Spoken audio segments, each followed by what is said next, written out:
Dieu est à l'œuvre. Et ce matin, j'ai emmené mon café avec moi en avant. Ceux qui prennent des notes, j'ai changé le titre du message à la dernière seconde et ça va être plutôt Demandez votre tasse de café. Ça va être ça le titre du message. Demandez votre tasse de café. Alors, buffet, l'illustration était bonne, mais elle était plus pertinente. Ce matin, en tout cas avec ce qu'on vient de partager, wow, ma question peut être pertinente encore plus. Si je te demandais ce matin, qu'est-ce qui pourrait transformer le plus ta vie? Qu'est-ce que tu répondrais? Si je te donnais le choix entre gagner le million, avoir une tablette iPad, rencontrer une personnalité très connue, Nelson Mandela, il est décédé maintenant, mais de ce niveau-là, peut-être perdre 30 livres, changer de métier, de ville, peut-être même vont dire même de famille. Ça changerait ma vie. Pas sûr. Ou bien de débuter une vie de prière profonde. Sincèrement, qu'est-ce que tu choisirais? Période de Noël. Période de Noël, probablement la période où nous sommes le plus incités à acheter quelque chose qui va transformer ta vie. Hein? Qui va révolutionner ton quotidien. Comme en 2006. Vous vous rappelez, en 2006, il y avait quelque chose qui avait été produit pour révolutionner le monde. Le Willy Waller 2006. C'était supposé de révolutionner notre vie. Maintenant, on comprend l'image. Il y a toujours une patente nouvelle qui va probablement changer nos habitudes, mais qui ne va pas transformer nos vies en profondeur. Vous savez, il faut savoir dire oui. Des offres, il y en a, c'est ainsi. Combien d'entre vous recevez un Publisac chez vous? Levez la main. Combien de vous ouvrez le Publisac et le lisez? Combien parmi vous barbouillez dedans puis vous le encerclez? Il faut que j'aille acheter ça. Levez la main. OK, hop. Ça a diminué. Bon, je pense qu'il y en a peut-être plus que ça. Moi, il fallait que je lève la main, parce que je suis un de ceux-là. Mais depuis que je ne l'ouvre plus, je dépense moins. Mais il y a des offres exceptionnelles, c'est ainsi. Mais vous savez quoi? Il faut savoir dire oui aux meilleures offres et bien calculer l'investissement. On parlait d'une offre ce matin. Je vais vous parler d'une offre. Et justement, il y a quelqu'un qui a eu un jour une idée de génie, en tout cas pour lui, dans une pâtisserie au Michigan, aux États-Unis. En 1981, il y a une pâtisserie de l'État du Michigan qui a fait une offre assez audacieuse. Peut-être vous la connaissez, cette offre-là, mais les autres ils ont eu l'idée d'acheter une de nos tasses de café à 4,79 et remplissez votre tasse pour 10 cents chaque fois que vous allez venir nous voir. Wow! Ouais, il est bon leur café. Mais vous savez quoi? Ils ont oublié que 25 ans plus tard, il y a des clients qui auraient encore gardé leur tasse de café et qui iraient encore, pour 10 cents, boire un café à leur pâtisserie. Ils n'avaient pas pensé que ça aurait toffé tant que ça, mais non qu'ils l'ont gardé. Ces clients qui ont dit oui, ils ont sûrement bien calculé l'investissement du 4,79 pour avoir une tasse et avoir du café presque à vie. Mieux que chez Tim Hortons à 1,71, hein, le moyen café, à 10 cents. Mais ce matin, j'aimerais vous présenter l'offre exceptionnelle. L'offre exceptionnelle de Jésus qui a inséré dans son Publisac la parole de Dieu. Il y a une offre dans le Publisac de Dieu qu'on devrait tous dire oui. Une offre qu'il a fait à ses disciples. Et on va la regarder ensemble. Tournez avec moi dans Jean, chapitre 16. Jean, chapitre 16. Alors, c'est l'aubaine, c'est l'offre exceptionnelle à ne pas manquer. On va lire ensemble Jean 16, 16 à 24. Jean, chapitre 16, verset 16. Encore un peu de temps et vous ne me verrez plus. Et puis encore un peu de temps et vous me verrez, parce que je vais au Père. Là-dessus, quelques-uns de ses disciples dirent entre eux, mais que signifie ce qu'il nous dit? Encore un peu de temps et vous ne me verrez plus. Et puis encore un peu de temps et vous me verrez. Et parce que je vais au Père. Il disait donc, que signifie ce qu'il dit? Encore un peu de temps, nous ne savons de quoi il parle. Jésus, sachant qu'il voulait l'interroger, leur dit plutôt, vous vous questionnez les uns les autres sur ce que j'ai dit. Encore un peu de temps et vous ne me verrez plus. Et puis encore un peu de temps et vous me verrez. En vérité, je vous le dis. Vous pleurerez et vous vous lamenterez. Et le monde se réjouira. Vous serez dans la tristesse, mais votre tristesse se changera en joie. La femme, lorsqu'elle enfante, éprouve de la tristesse, parce que son heure est venue. Mais lorsqu'elle a donné le jour à l'enfant, elle ne se souvient plus de la souffrance, à cause de la joie qu'elle a de ce qu'un homme est né dans le monde. Vous donc aussi, vous êtes maintenant dans la tristesse, mais je vous reverrai, et votre cœur se réjouira, et nul ne vous ravira votre joie. En ce jour-là, vous ne m'interrogerez plus sur rien. En vérité, je vous le dis, ce que vous demanderez au Père, il vous le donnera en mon nom. Jusqu'à présent, vous n'avez rien demandé en mon nom. Demandez et vous recevrez, afin que votre joie soit parfaite. Alors, un texte qui en apparence, c'est un texte qui peut être complexe d'une certaine manière et qui demande un peu une réflexion et une profondeur pour essayer de saisir qu'est-ce que Jésus est en train de leur dire et qu'est-ce qu'il veut enseigner à travers cela. Alors, dans le contexte, on se remet un petit peu à l'époque.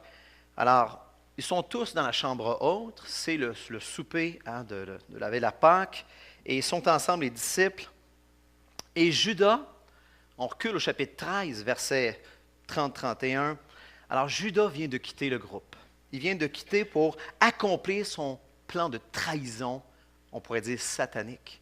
Pourquoi? Parce que le verset 27 nous dit que Satan entre en lui. Et lui, il part. Il vient de partir. Il reste les 11 hommes avec Jésus. Et Jésus fait une annonce précise à ce moment-là. Leurs annonces, ça fait longtemps qu'il en parle, mais c'est comme ça, un bon Québécois, qui ne catche pas la patente. Il ne catche vraiment pas. Et là, Jésus va prendre le temps et va vouloir préparer leur cœur. Et il leur dit, je m'en retourne auprès du Père. Les gars, je ne serai plus avec vous. Je m'en retourne auprès de mon Père. Et là, les gars, probablement, c'est la panique, le trouble, la tristesse, l'anxiété, la peur, toutes sortes d'émotions. Jésus, tu t'en vas.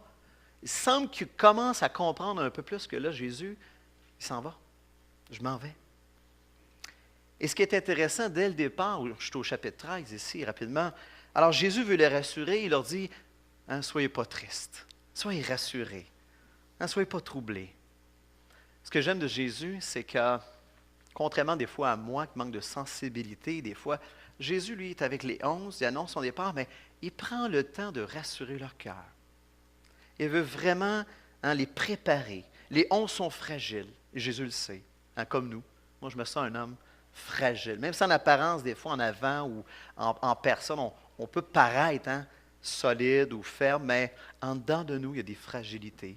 Et Jésus tient compte de ça et il vient parler à leur cœur. Les gars, ils vont avoir des jours difficiles. Ça s'en vient. Il est tellement près d'eux qu'il leur dira, les gars, vous êtes mes amis, au chapitre 15, vous êtes mes amis et non plus mes serviteurs, parce que je vous ai fait connaître tout ce que j'ai appris de mon Père. Les gars sont tellement proches avec Jésus. En bon québécois, c'est des chums. Ils sont ensemble. Daniel, André, sont proches. C'est le cœur à cœur. Et il leur donne ici des solutions. Les gars, croyez en Dieu. Croyez en moi. De plus, je veille, je vais vous préparer une place. Il est chapitre 14, il les prépare. Les gars, je vais vous envoyer le Saint-Esprit. Il veut les rassurer en lui disant que je ne vous abandonne pas, les gars. Non, je ne vous abandonne pas. Et il va prendre 3 chapitres. Et si vous, un jour, vous relisez chapitres 14 à 16, alors c'est son discours de préparation. Il prépare les gars à 3 chapitres, un long discours. Et Jésus présente les dernières recommandations auprès de ses disciples en plus, dans ces 3 chapitres-là. Et il va insister sur 3 choses. 3 choses. La première, demeurez en moi. La deuxième, aimez-vous les uns les autres. Mais ce matin, je ne vais pas les développer, ceux-là. Je vais développer la troisième. La troisième insistance que Jésus donne dans ces 3 chapitres-là. Il incite à demander. Les gars, demandez.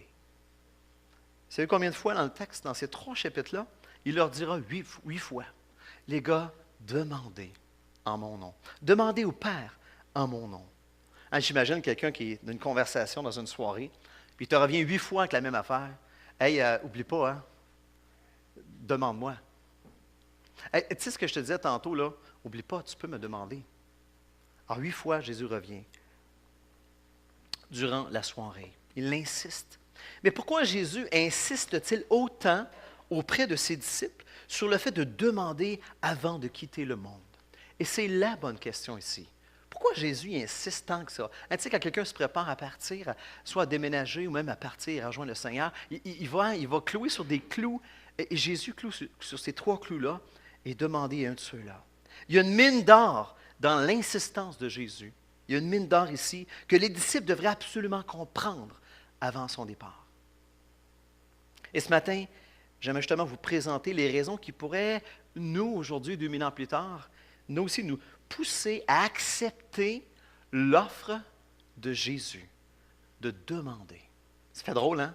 L'offre de Jésus, c'est « demande-moi ». C'est comme, mais c'est exactement ça. Et on va commencer ce matin.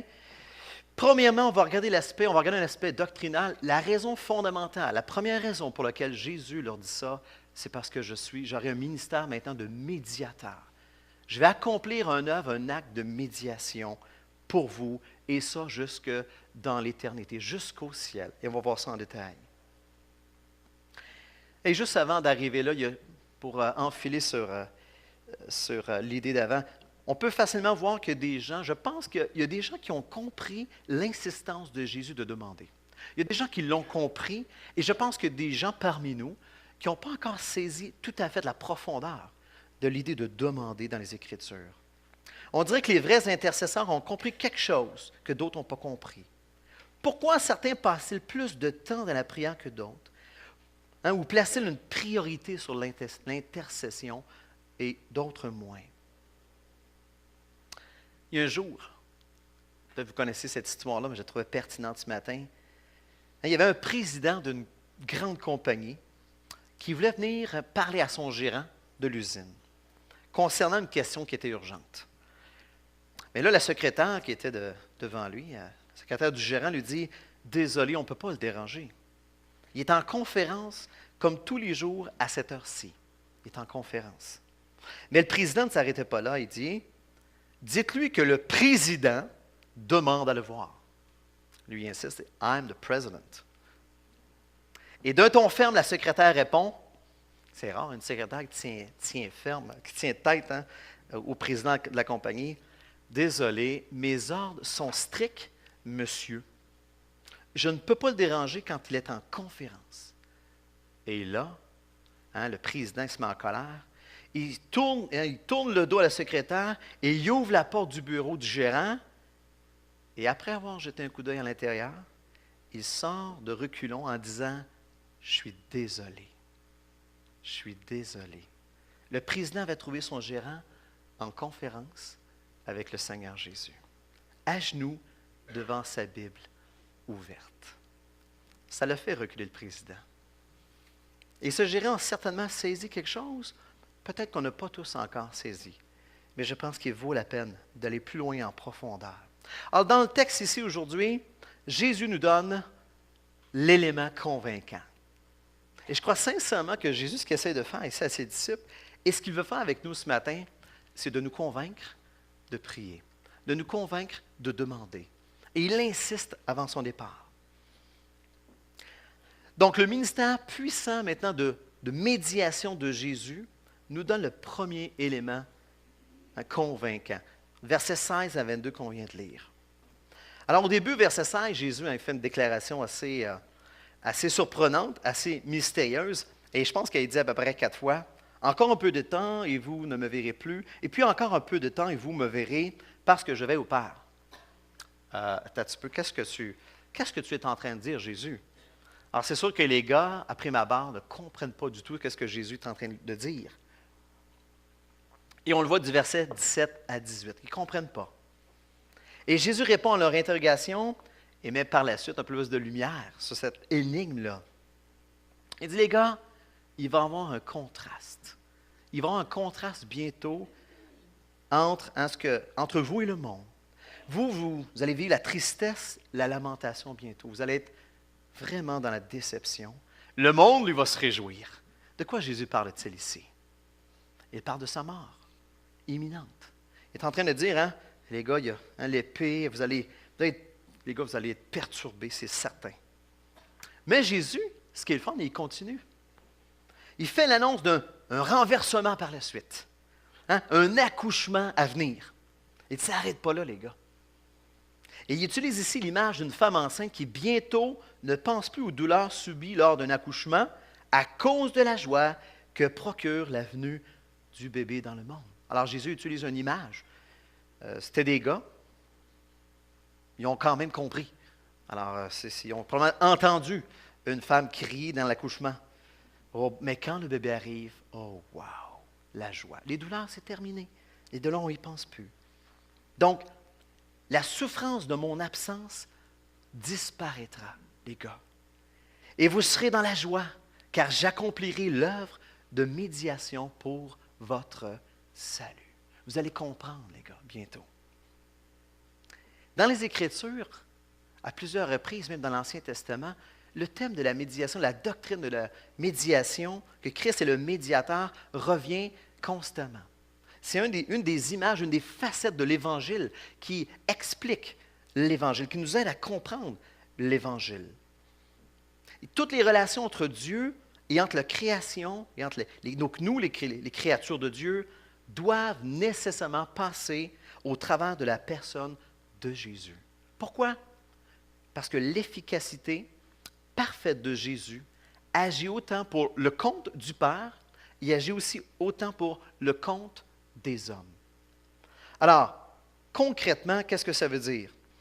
D'un côté, pour le compte de l'homme, c'est le péché. Jésus a pris sur lui le péché. Et de l'autre côté, Jésus est entre les deux, il a pris le péché de l'homme, et de l'autre côté, il a pris la colère de Dieu. Jésus a été entre les deux, a fait la médiation entre la terre et le ciel, pour réunir l'homme à Dieu, qui lui est en rébellion contre Dieu. Vous savez, personne ne peut entrer dans la présence de Dieu. On rentre seulement aux conditions de Dieu dans la présence de Dieu. Et la condition de Dieu, c'est Jésus, le médiateur. Comme médiateur, Jésus représente l'efficacité parfaite. Jésus est un peu comme le paratonnerre. C'est une des images que j'aime utiliser, qui relie le ciel et la terre, qui lui a subi la foudre de la colère de Dieu. Une image qui m'est passée par la tête, mais je ne sais pas si c'est la meilleure. Star Wars, vous connaissez ça? Il y a un moment donné, je n'ai jamais son nom, lui, Darth Vader, je le dis bien? Vous savez, quand il prend celui qui n'est pas beau, là, l'empereur, il le prend en bout de ses bras, et qu'est-ce qu'il fait? Il le prend, il se substitue, mais il devient à ce moment-là le médiateur, et c'est lui qui, finalement, qu'est-ce qu'il a fait? Je ne me rappelle même plus qu'est-ce qu'il a fait avec le gars. Il le lançait quelque part. Mon fils, il m'a donné la réponse. Il le lançait en bas. Et finalement, lui, dans l'histoire, il meurt. Les circuits électriques, je pensais ça, là, ça sort de partout. Jésus a pris, donc, et c'est ce qu'il est en train de dire. Je vais être le médiateur. Je vais faire ce pont-là entre la terre et le ciel. Mais ce n'est pas tout. Et c'est la deuxième partie qui est intéressante. Je voulais quand même qu'on comprenne la première partie que Jésus, il veut annoncer qu'il va être le médiateur et il va faire ce pont-là entre la terre et le ciel. Mais Jésus continue au verset 23 et 24. Et il emmène l'expression « en mon nom ». Et l'expression « en mon nom » nous donne la deuxième partie de l'élément convaincant ici. Au verset 23, ce qu'on a lu tantôt, on va le relire. « En ce jour-là, vous ne m'interrogerez plus sur rien. » Vous ne m'interrogerez plus sur rien. Pourquoi Jésus dit-il cela?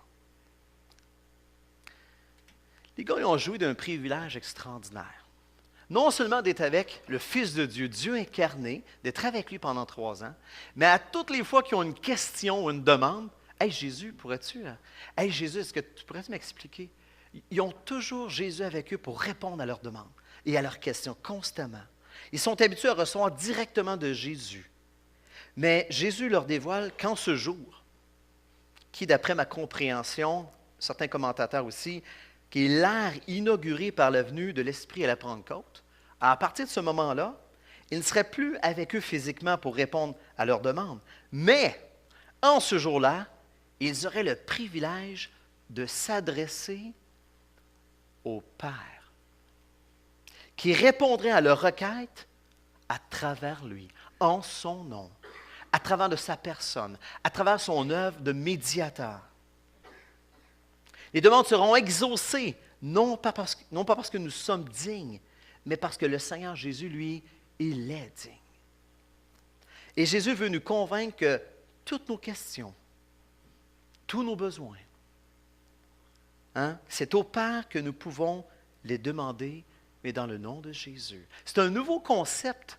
Jusqu'à maintenant, vous n'avez rien demandé en mon nom. Maintenant, ça va être le temps. Vous allez commencer à demander dans mon nom. Et cette expression-là revient 7 fois dans l'Évangile de Jean, en fait, encore une fois, dans ces 3 chapitres-là. L'expression « en mon nom ». Donc, ce qu'on essaie de comprendre ce matin, ce que Jésus veut dire ici, c'est que, et ça c'est peut-être la phrase à retenir ce matin, mon rôle de médiateur est beaucoup plus large que celui appliqué pour le salut des hommes. Et il se poursuivra et sera continuellement actif à partir de mon trône de gloire. Wow! L'Évangile, la bonne nouvelle du royaume de Dieu. Vous savez, l'Évangile comporte, c'est le salut, l'homme est sauvé à travers l'œuvre de Christ à la croix. Mais la bonne nouvelle comporte plusieurs bonnes nouvelles.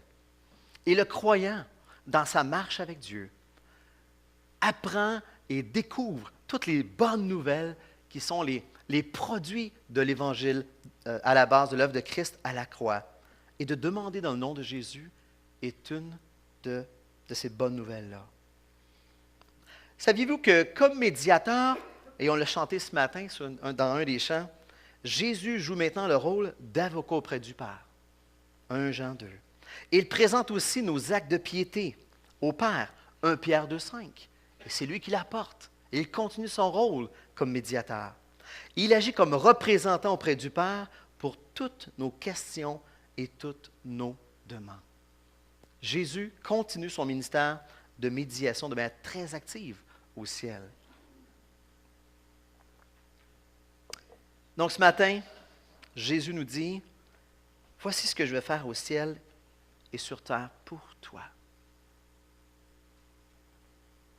C'est pourquoi je t'incite, comme disciple, comme mon disciple, comme mon ami, à demander plutôt à mon Père en priant au travers de ma personne. C'est très sérieux. Jésus insiste, frères et sœurs, faites-le, demandez en mon nom. Alors, ce n'est pas juste de dire, bon, voici la formule magique si tu as un besoin. Ce n'est pas ça du tout que Jésus veut dire. Est-ce que tu comprends? Les disciples disent, est-ce que vous comprenez? Je vais être médiateur au ciel maintenant pour vous. Alors, continuez, demandez au Père, mais maintenant, en mon nom. Je veux continuer à répondre à vos questions. Je veux continuer à répondre à vos besoins. Et je suis là pour ça. Donc, Jésus, ce matin, veut t'impressionner. C'est ce qu'il veut faire ici. Il veut t'impressionner par la fréquence à laquelle il nous encourage à présenter toutes nos demandes en son nom. Il veut nous impressionner sur le sens profond de notre incapacité en nous-mêmes et de sa grande puissance qu'il a comme médiateur pour nous donner accès au Père. C'est extraordinaire ce que Jésus est en train de dire ici. Est-ce que toi aussi, ce matin, tu as peut-être comme ce gérant d'usine, avoir tes conférences régulières avec le Seigneur, avec ta Bible, pour rencontrer Dieu et pour demander aussi au Père, dans le nom de Jésus. Cher ami, ce qu'il faut savoir, c'est dire oui aux meilleures offres. Dire oui aux meilleures offres et bien calculer l'investissement. De prier, de demander au Père dans le nom de Jésus est probablement un des meilleurs investissements que tu ne pourras jamais faire ici-bas sur terre. Noël arrive. Est-ce que vous savez que c'est possible, on va dire presque, d'obtenir à peu près tout ce que nous voulons sans même demander à Dieu le Père dans le nom de Jésus? Tu peux presque tout faire maintenant. Qu'est-ce que ça prend aujourd'hui? Check et check. Carte de crédit. Si tu as des cartes de crédit, tu peux à peu près acheter n'importe quoi. Tu peux avoir on vous appelle encore chez vous, augmenter votre... Mon ami, je pense que pour acheter... c'est incroyable ce qu'on peut acheter aujourd'hui. Il est facile de demander... il est facile de demander au Père Noël pour acheter les cadeaux avec des cartes de crédit. C'est vrai. Mais oubliez ça. Il est plus sage d'apprendre à demander au Père Céleste dans le nom de Jésus. Beaucoup plus sage. On le voit après 5 ans, 10 ans, 20 ans de mariage, avec les dettes, avec les problèmes, parce qu'on doit faire une chirurgie plastique avec nos cartes. OK? Et ça, c'est les réalités. Mais est-ce que nous pouvons, et ça c'est la question ce matin, la deuxième question que j'aimerais vous poser, qu'on réfléchisse ensemble, est-ce que nous pouvons tout demander au Père dans le nom de Jésus? C'est ce que Jésus affirme. C'est ce que Jésus promet. C'est ce que Jésus dit. Le Père Céleste est-il un Père Noël? On va voir ça ensemble. Tu sais, souvent, on a mélangé toutes sortes, on est mélangé en fait dans toute cette histoire de demander au Père dans le nom de Jésus. Vous savez, le croyant, même les gens peut-être en dehors de l'Église, se posent la question, est-ce que vraiment, si je demande au Père Céleste, ça marche-tu?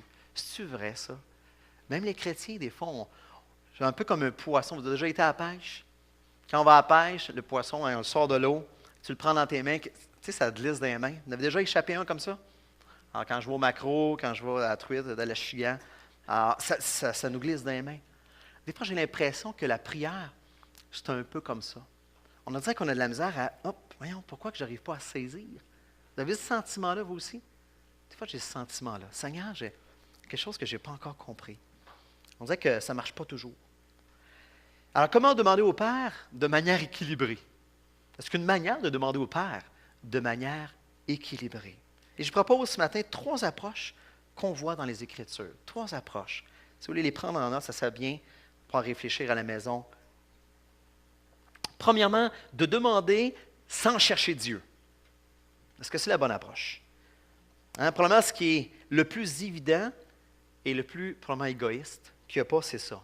De demander aux gens, de demander à quelqu'un, mais sans vouloir entrer en relation avec. T'as un petit peu, là. C'est ma poche que tu cherches, tu sais, c'est ce qui est dans ma poche. C'est une relation qui est épuisante, quelqu'un qui fait juste te demander. C'est une relation qui est même décevante quand on se rend compte finalement, au bout de ligne. Il n'est pas intéressé à moi. Il est intéressé à mes biens, à mon argent. Et ça, c'est dur à accepter ça. Et Dieu n'est pas un jouet, Dieu n'est pas une machine distributrice, on le sait. Et ce n'est pas de la magie. Et on ne peut pas contrôler Dieu non plus. Dieu, tu me donnes ces choses-là. Non. Jacques chapitre 4, verset 3 nous dit, vous demandez et vous ne recevez pas parce que vous demandez mal, dans le but de satisfaire vos passions. Donc, vous connaissez peut-être l'expression « chercher ce qui est dans la main de Dieu avant de chercher sa face, ça cause problème ». Ce n'est pas la bonne approche. Demander sans chercher Dieu. Alors, si tu pries constamment et tu demandes à Dieu, tu dis « je demande », puis est-ce que tu cherches sa face? Est-ce que tu t'intéresses à lui? Est-ce que tu cherches d'avoir une relation avec lui? Ou est-ce que tu fais juste chercher ce qui est dans sa main? Ça peut être là que ça bloque. Deuxième approche. Demander, plus subtil, c'est là, demander Dieu sans demander à Dieu. Là, c'est l'inverse. Je cherche Dieu, mais je ne demande pas à Dieu. Et je pense qu'il y a plusieurs personnes dans cette catégorie-là. Et John Piper, qui est un homme de Dieu, a dit, et c'est bien, c'est une vérité qui est vraie, le meilleur que Dieu puisse nous faire, c'est sa personne. Hein? Le meilleur que Dieu puisse nous offrir, c'est sa propre personne, et définitivement. Mais d'un autre côté, si on ne demande pas, ça peut être un signe de piété au départ, c'est vrai, mais en même temps, il y a quelque chose qui cloche. Hein? De dire que moi, je ne cherche que Dieu dans ma vie, je ne demande rien, c'est problématique. Ce n'est pas ce qu'on voit dans les Écritures. Et ce n'est pas du tout ce que Jésus dit. Il y a même les fondements de certaines religions orientales qui ressemblent beaucoup à ça. Hein? Vous recevez la lumière lorsque vous cesserez de désirer. Et lorsque tu arrives là, tu vas vivre vraiment quelque chose d'extraordinaire. Mais c'est une expression qui est déconnectée de la réalité, qui est déconnectée de la vie. Oui, c'est vrai, de trouver Dieu en Jésus est réellement suffisant pour nos cœurs, et je crois ça. Je pense qu'on a prêché là-dessus dernièrement. Jésus est suffisant pour nos vies. Mais en même temps, Jésus considère grandement nos besoins et nos désirs. Et c'est là la bonne nouvelle. Et c'est là la sensibilité de Jésus. Que Jésus, il considère. Il ne réprime pas tes désirs qui émanent de ton cœur. Mais cette manière de penser ne fait pas la différence. Ici, c'est là le problème. Entre les désirs de la chair et les désirs d'un cœur régénéré. Il y a des mauvais désirs, c'est vrai. Et Dieu nous appelle à les réprimer définitivement, à ne pas répondre à la chair. Mais il y a des désirs qui émanent du cœur régénéré de Dieu, dans lequel Dieu veut dire, oui, j'approuve, oui, demande-le, je vais te le donner. Et c'est ces désirs-là que Dieu s'intéresse. Dieu est content. Donc, les désirs du disciple de Jésus, je crois sincèrement ceci, un disciple qui marche par l'Esprit, soumis à Dieu, ils sont naturellement enlignés avec les désirs et les buts de Dieu, et ils verront leur prière être répondue. Jacques chapitre 4, verset 2. Vous ne possédez pas parce que vous ne demandez pas. Tout simplement. Vous ne possédez pas parce que vous ne demandez pas. Possiblement parce qu'on fait trop confiance en nous-mêmes. On se fait trop confiance, donc on ne demande pas à Dieu. On pense qu'en nous-mêmes, on va être capable. Donc, de demander Dieu sans demander à Dieu, on se prive énormément de bénédictions que Dieu veut. Et on va voir tantôt encore qu'on prive. Il y a une chaîne qu'on va voir lorsqu'on n'apprend pas à demander à Dieu convenablement. Et c'est le prochain point, la troisième approche. Demander Dieu et demander des choses à Dieu. Ah, ça semble être la perspective biblique de l'intercession, le fait de demander. On demande Dieu et on demande des choses à Dieu. À la base, je pense que tout le monde ici, j'ai parlé à plusieurs personnes, j'ai déjà fait mener un mini-sondage, des gens en dehors de l'Église et toutes sortes de monde, au niveau de la prière. Et les gens se mettent souvent à prier à quel moment? Dans les situations difficiles. J'appelle ça la prière situationnelle. C'est des situations difficiles. J'ai prié, je parlais à quelqu'un dernièrement, il dit, oh oui, moi, le soir avant de me coucher, oh oui, quand ça va mal. Les gens, c'est un peu ça. Hein? Lorsqu'on est soumis aux attaques de la vie, il y a un réflexe, je pense que ça vient de Dieu, je pense que Dieu a mis ça de crier à Dieu. C'est là dans le cœur de l'homme. Et Dieu nous amène souvent à nous agenouiller par la force des circonstances pour avoir recours au Seigneur et à son appui. Ça m'est arrivé dans ma vie d'être recroquevillé, d'être en angoisse, puis crier à Dieu de tout mon cœur. Et c'est bien, et Dieu aime ça. D'autres vont surtout prier par obligation, parce qu'il faut, comme les autres. La prière obligatoire. Il y a un aspect qui est bien là-dedans, dans l'obéissance. Seigneur, je crois ce que tu dis, je vais le faire. Et c'est bien ça aussi. Mais il y a encore plus que ça. Jésus ne veut pas détruire ta personne, mais au contraire, il tient compte. Il tient compte de nous, de ce que nous sommes, de tes désirs, de tes passions, de tes situations que tu vis. Et c'est pour ça que Jésus nous incite à tout demander, et j'appelle ça moi ici avec conviction.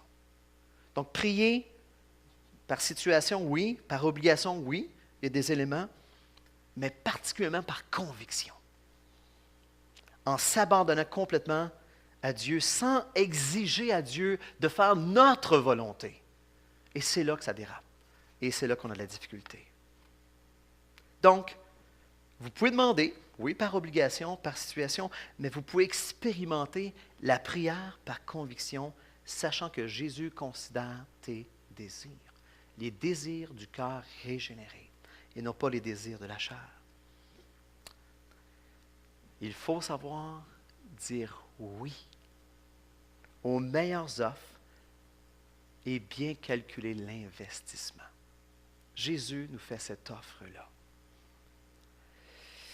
Puis en terminant, à part le fait de combler nos désirs, qu'est-ce que produit le fait de répondre à l'insistance de Jésus de demander? Malheureusement, je n'aurai pas le temps de les développer. Je manque un peu de temps. Mais j'aimerais juste vous les mentionner les trois. J'appelle ça 3 bénédictions collatérales. 3 choses qui découlent de ce qu'on vient de voir ensemble. 3 avantages. Premièrement, le texte insiste dans les 3 chapitres sur une chose importante. Lorsque vous demandez en mon nom, au Père en mon nom, la Bible a dit ici qu'au chapitre 16, verset 24 et chapitre 15, verset 11, que ça leur offre la joie parfaite. Ma joie sera en vous. Jésus revient avec cette vérité-là. Il insiste pour qu'on demande parce que la prière procure la plus grande des joies qui existent. Deuxième avantage, alors je les passe plus rapidement, pour d'acheter ta tasse de café de la pâtisserie. La deuxième, c'est qu'il nous permet de faire des œuvres grandioses. Chapitre 15 nous parle de porter du fruit. Et si vous notez, le fait de porter du fruit au chapitre 15 est relié directement à la prière. Plusieurs personnes croient, la majorité, je dirais même, croient que les réponses aux prières, qui sont les grandes œuvres de Dieu, sont une des bénédictions majeures. Donc Jésus insiste pour que nous demandions, parce que la prière nous permet de faire des œuvres grandioses, de porter du fruit à la gloire de Dieu. Imaginez, qu'est-ce que Dieu pourrait faire avec nous, avec nos vies, si on choisissait d'acheter la tasse, cette tasse-là de la prière que Jésus nous offre, et qu'on pourrait prier, porter du fruit et accomplir ces grandes œuvres-là qu'il veut que nous fassions. Le troisième et le dernier avantage d'acheter la tasse de café de la prière, le but est de glorifier le Père. On n'a pas le temps de tourner au chapitre 13, versets 31-32. Quand Judas s'en va, la première chose que Jésus dit, je paraphrase, les gars, là c'est le temps que le Père soit glorifié. Que le Père soit glorifié à travers le Fils. C'est la première chose qu'il dit. Et tout le long de ces 3 chapitres-là, à 4 reprises, il y a une insistance du fait que le Père, à travers les réponses à vos prières, sera glorifié. Le but ultime de tout ça, c'est que la gloire revient à Dieu. Donc, avez-vous déjà réalisé que lorsqu'on ne demande rien, ça aussi c'est important, lorsqu'on ne demande rien au Père dans le nom de Jésus, le rôle de médiateur des croyants de Jésus ne s'applique pas. Jésus, comme au chômage, au ciel, il attend. Il n'y a pas de réponse à nos prières. Les disciples ne reçoivent rien. Il n'y a pas de joie. Il n'y a pas d'œuvre grandiose pour l'avancement du royaume de Dieu. Et le Père n'est pas glorifié au travers du Fils. Et ça, je l'appelle la chaîne de tristesse quand on ne prie pas. Mais quand on se met à demander au Père dans le nom de Jésus, c'est tout à fait l'inverse qui se passe. C'est incroyable. Le fait de dire, Seigneur, oui, je vais apprendre à demander. Est-ce qu'on comprend ce matin l'importance d'avoir cette conviction profonde de demander? Si je te demandais ce matin, qu'est-ce qui pourrait transformer le plus ta vie? Qu'est-ce qui pourrait le plus transformer ton entourage autour de toi? Jésus nous propose, nous offre, nous incite à demander. Et je pense qu'il faut savoir dire oui aux meilleures offres et bien calculer l'investissement. En ce matin, Je n'ai pas de tasse à vendre à 4,79 $. Mais je crois sincèrement que ce que Jésus nous offre pour ta vie, qui est le fait de demander au Père en son nom, c'est ce qui va rapporter le plus d'investissement dans ta vie. Des cafés tous les jours pour 10 cents. D'autres vont être gratuits. C'est tout à fait gratuit. Lorsqu'on vient au Père, ça ne coûte rien. Ce matin, je vais vous inviter, on va faire quelque chose qu'on ne fait pas souvent, peut-être 2 par 2. Juste vous tourner. Et j'aimerais que vous ayez dans la prière 1 minute. Et l'équipe de célébration va s'avancer. Mettez-vous juste 2 par 2, peut-être mari et femme, amis, frères, un à côté de l'autre. Juste demandez au Seigneur, quelle est votre décision ce matin? L'offre de Jésus, de cette tasse-là, la tasse de la prière, si vous désirez apprendre à saisir et investir. Alors juste prions, juste 1 minute ensemble, mari, femme, enfants avec les parents. Juste demandez au Seigneur.